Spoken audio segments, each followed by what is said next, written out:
Hello दोस्तों, आज से हम लोग शुरू करने वाले हैं कंप्यूटर क्लास का प्रैक्टिकल क्लास। तो आइए जानते हैं सबसे पहले डिस्प्ले स्क्रीन के बारे में। तो ये जो होता है ये विंडो होता है, ये स्टार्ट की भी इसको बोल सकते हैं, विंडो की भी बोला बोला जाता है। ये सब मेन्यू हुआ, जो भी हम ब्राउज़र यूज़ करते हैं उसका मेन्यू हुआ। ये हो गया हमारा, इसमें विंडो सेटिंग्स वगैरह आता है, ये नोटपैड है। उसके बाद ये लैंग्वेज का आ गया ऑप्शन, ये इंटरनेट कनेक्ट करने का आ गया, इंटरनेट वाईफाई ब्लूटूथ। इसे हम स्क्रीन का लाइट और स्क्रीन लाइट बढ़ा घटा सकते हैं, ये स्पीकर्स का हो गया। एंड देन आता है बैटरी। बैटरी यहाँ से देख सकते हैं, यहाँ पे थोड़ा देर रखेंगे तो बैटरी का स्टेटस दिखाई देता है। एंड यहाँ पे आता है टाइम एंड डेट। तो आइए आप जानते हैं कि एक नया फ़ोल्डर कैसा बनाया बनाया जाता है। नया फ़ोल्डर बनाने के लिए सबसे पहले हम माउस का राइट क्लिक करेंगे। राइट क्लिक करने के बाद देन न्यू पे जाएँगे। न्यू पे जाने के बाद फ़ोल्डर पे क्लिक करना है। फ़ोल्डर पे जैसे क्लिक करोगे देख सकते हैं यहाँ पे एक फ़ोल्डर आ चुका है। अब इस फ़ोल्डर का नाम चेंज करने के लिए राइट क्लिक करना है। राइट क्लिक करने के बाद शो मोर ऑप्शन पे क्लिक करेंगे। शो मोर ऑप्शन पे क्लिक करने के बाद यहाँ पे रीनेम का एक ऑप्शन दिखेगा, वो क्लिक करना है। जैसे ही रीनेम करेंगे यहाँ पे बैक स्पेस दबाएँगे कि जो भी इसका नाम रखना चाहते हैं वो रख सकते हैं। जैसे मैं कमलेश रखना चाहता हूँ, तो इसका कमलेश नाम रख देता हूँ। अब तो मैं तो इस फ़ोल्डर को बनाया हूँ, ये फ़ोल्डर यहाँ आ गया है, इसको इधर ला लेता हूँ।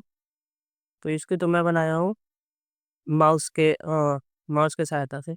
और आइए जानते हैं इसका शॉर्टकट की क्या है फ़ोल्डर बनाने का। तो कंट्रोल शिफ्ट और एन प्रेस करना है।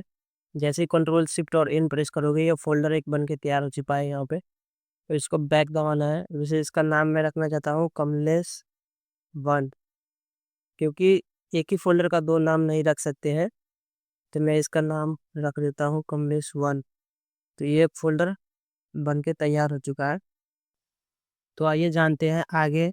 जैसे आप राइट क्लिक करेंगे तो ये व्यू का ऑप्शन आता है। व्यू में हम क्या सेटिंग कर सकते हैं? व्यू में आता है लार्ज आइकन। जैसे लार्ज आइकन पे आप क्लिक करोगे, सारे सारे आइकन क्या हो गए? ये सारे आइकन बड़े हो गए। तो बेसिकली ये आइकन्स को बड़ा करने के लिए यूज़ किया जाता है। फिर राइट क्लिक करेंगे, फिर व्यू पे जाएँगे, देन मीडियम आइकन पे क्लिक करेंगे।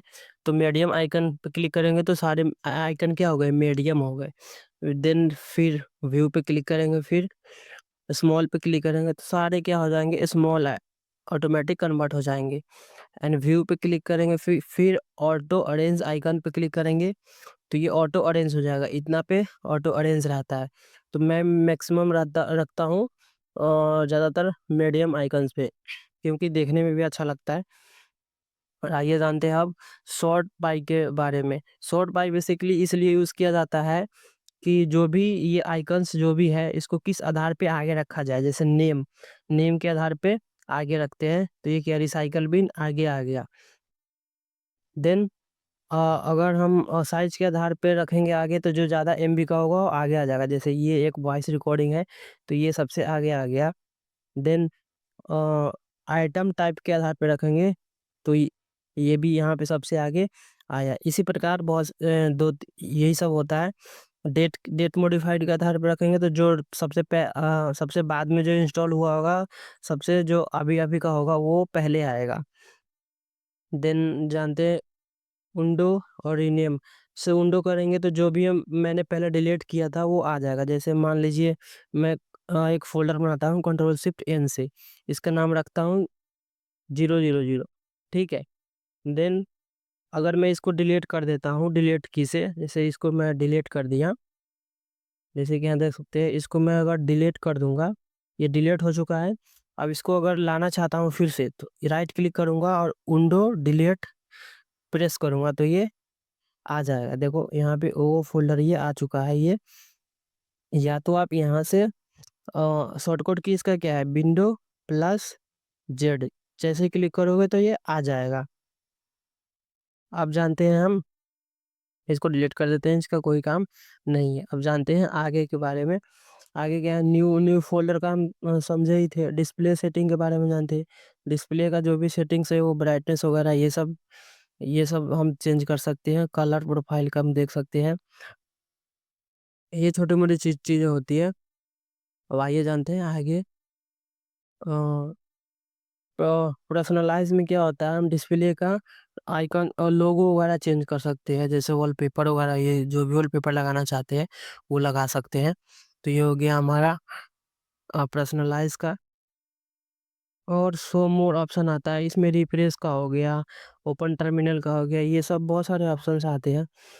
तो हमने आज जाना है कि बेसिकली आज थोड़ा बहुत जाना है कि फ़ोल्डर कैसे बनाया जाता है, यही सब जाने हैं।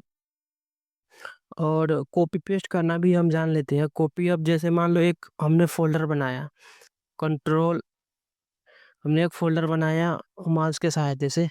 अब मैं यहाँ नाम रख देता हूँ ऑल